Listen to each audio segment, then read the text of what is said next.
Hello guys, welcome to my channel again. May panibago na naman tayong delivery from noon. Mag-unpacking ulit tayo ng bike accessories. Tara, buksan natin. This is a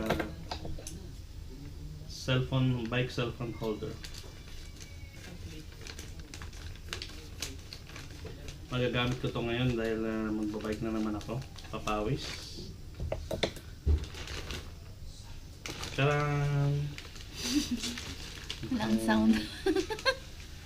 Meron pa yung bike holder. Cellphone. Bike cellphone holder pala. Okay, this is it. This is from LIXADA. Okay. Ito yung lagayan ng cellphone. Let's open it.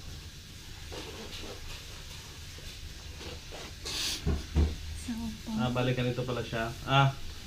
Ito pala yung mga accessories. If you have battery bank or headset, you can put it here. Bali yung phone. May strap dito sa likod. Pwede natin tanggalin. Ito yung dummy. So you can just put behind here. You can see me, right? So bali ilalagay natin yung phone dito.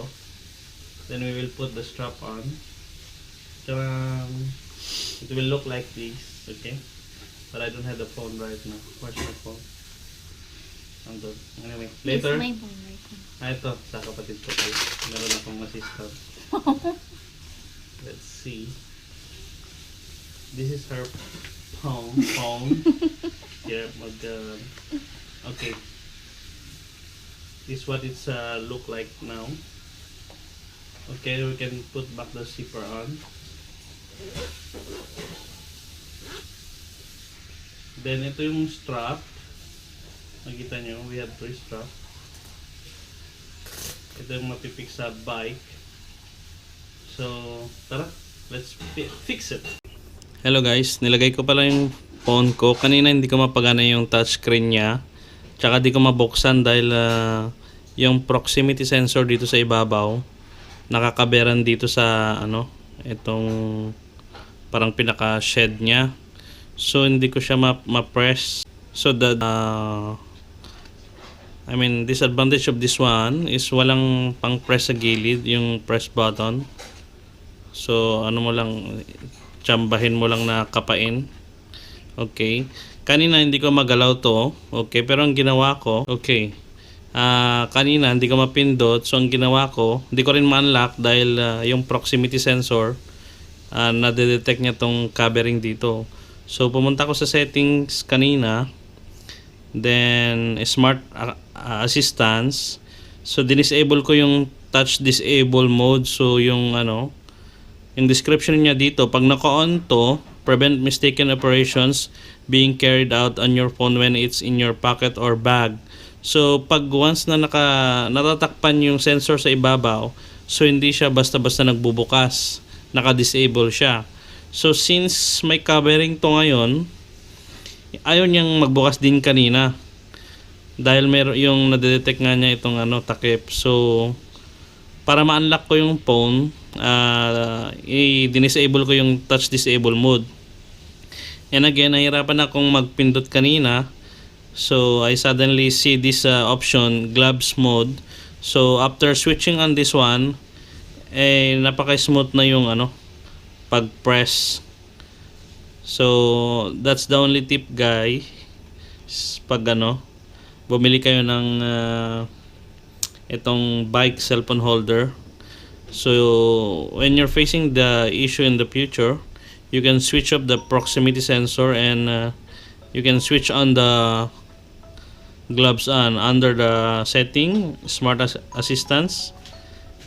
Gloves mode should be switched on. Touch disable mode should be disabled. So that's the tip. Okay guys, baka magkaroon kayo ng problema in the future. Tara, i-fix na natin. Hello guys, so na-fix na natin yung cellphone holder dito sa angle bar. We have 2 strap here. 1, 2, and 1 in the system. So ano naman siya, makapit naman with the strap. So the only thing is wala siyang pindutan dito sa gilid. So patsambahan na lang. Let's try it.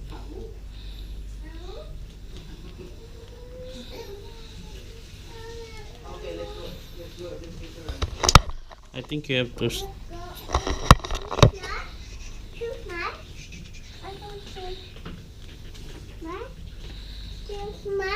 No. Finally na napindot kasi pahirapan talaga magkapa dito, guys. So ano natin, lagyan natin yung password ko. Ito na, guys. Yan, madali na siyang ipindot pag naka gloves on. Tara, testingin natin. More moments later. Hello guys, dito na naman ako. Katatapos lang magpapawis. So mga isang oras din ako sa labas. Medyo kita nyo, basa yung damit. Pakita ko lang yung yung bagong bili kong cellphone holder. So ito na siya ngayon. Low-bat na dinala ko, kaya nilagyan ko ng battery bank. So buksan natin.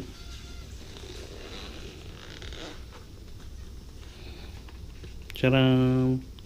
Ito yung battery bank. Tapos since dito yung